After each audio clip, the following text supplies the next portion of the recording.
Now in this video we will going to talk about role of P53 protein in cell cycle regulation.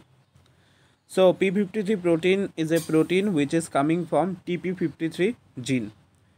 In yesterday's video we have discussed about the RB1 gene, right? Just like this RB1 gene, TP53 gene is also a tumor suppressor gene. Tumor suppressor gene meaning this gene play a important role in preventing tumor formation, right? So now this TP53 gene is present in chromosome number 17 in the P arm of chromosome number 17. Okay, how we are expressing the chromosome in which TP53 present or the exact location of TP53 gene in a particular type of chromosome we have already discussed in our previous video. So now as this TP53 gene involved in a complex network of cellular event, not only that, mutation of that TP53 gene induce tumor formation. That is why TP53 gene is known as guardian of the genome and cellular gatekeeper. This is very important for MCQ purpose. Now this TP53 gene will going to give us P53 protein. That is our topic of discussion today. This P53 protein is a 53 kilodalton protein and it consists of 393 amino acid residue. So what is the function of this P53 protein? This P53 protein acts as a transcription factor. That means it will going to help transcription of some gene. Okay, and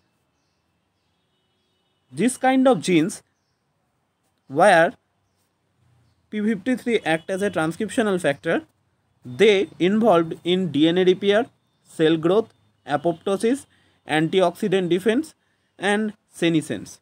Okay, senescence is the thing that promotes cell aging.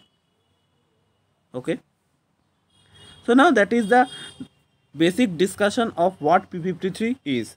Okay, for a quick recap, TP53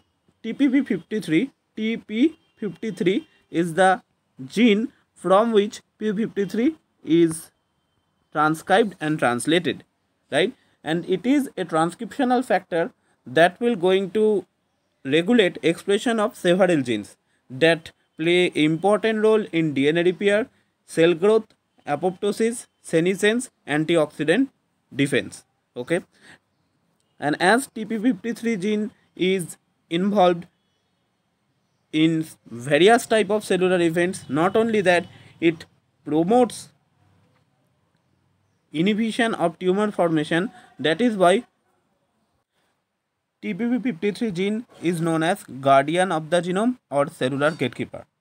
So now let's talk about how P53 play an important role in cell cycle regulation. So first thing is P53 gene.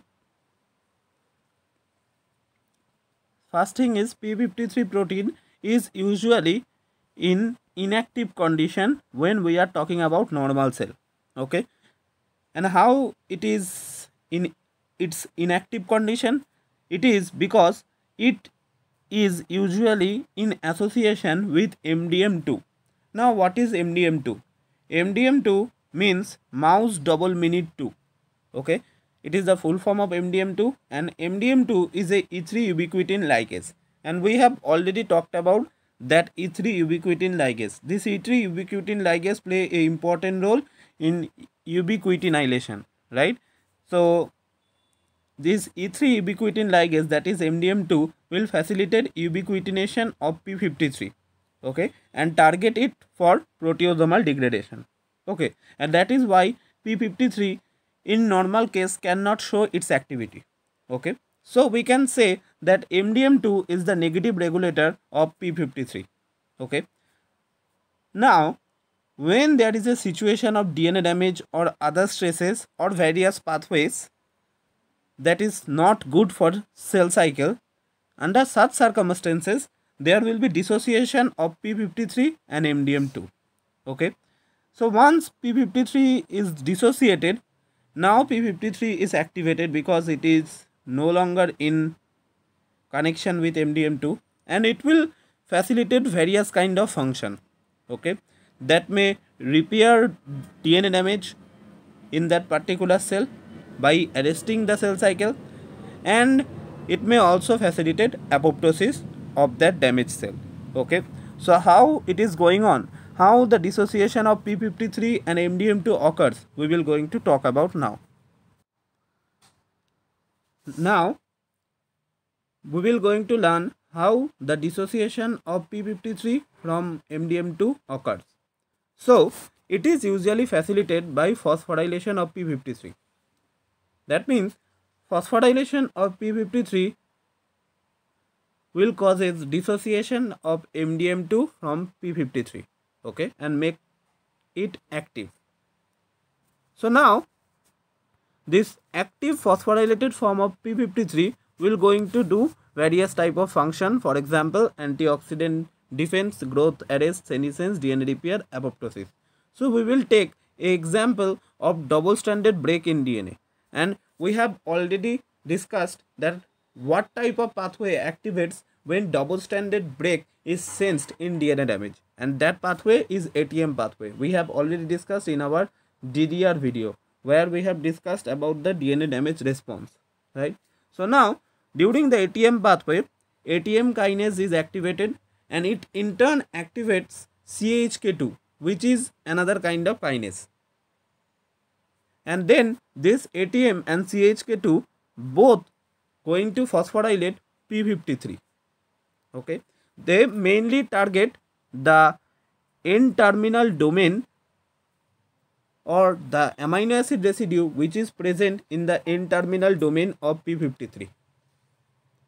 Okay, not only that, this P53 phosphorylation, along with that ATM also can phosphorylate the MDM2, and this MDM2 phosphorylation makes MDM2 inactive. So this is very important thing to remember, that ATM and CHK2 phosphorylation will going to activate P53, but similarly ATM phosphorylation of MDM2 will going to inactivate MDM2, right?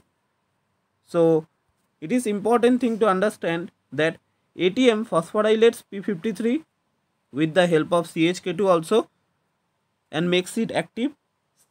On the other hand, ATM phosphorylate MDM2 and makes it inactive.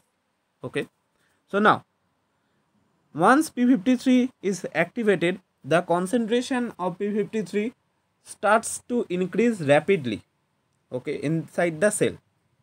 Okay, so now once P53 concentration is sufficient, P53 will going to facilitate various downstream signaling. Okay, so now we have to understand what kind of downstream signaling P53 facilitates. So before going to talk about those downstream signaling, we will going to take a very quick recap. So this is the normal situation where MDM2 and P53 are in association, and MDM2 act as a E3 ubiquitin ligase for P53 and facilitates degradation of the P53, right? And that is why P53 in normal cell is in inactive condition. Now there is a situation in the DNA called double stranded break that will going to activate ATM kinase, and this ATM kinase will going to activate CHK2, and this both ATM and CHK2 will going to phosphorylate the N-terminal domain of P53, and this phosphorylation, remember, at the N-terminal domain of P53 facilitates some conformational changes in that domain of P53 that usually recognized by MDM2 and bound by MDM2. Okay, and as this particular domain of P53 is phosphorylated, MDM2 now no longer can bind with that P53. Okay, so as a result, P53 gets dissociated from MDM2 and now it is activated. Not only that, ATM also phosphorylate MDM2 and makes it inactive. So now this activated P53 will going to act as a transcriptional factor for P21 gene. Okay, and the transcription and translation of P21 gene will gives us P21 protein, and we have already talked about P21 protein earlier, right? This is a CKI, right? That is cell cycle inhibitor. So this P21 is INK4 type CKI, right? So what are INK4, what are CKI? We have already discussed about this in our very fast videos of cell cycle playlist, so you can watch those videos to understand it, right? So now P21 will going to bind with G1 SCDK or SCDK, okay, and facilitates the G1 phase cell cycle arrest. Okay, so that is the thing what is going on.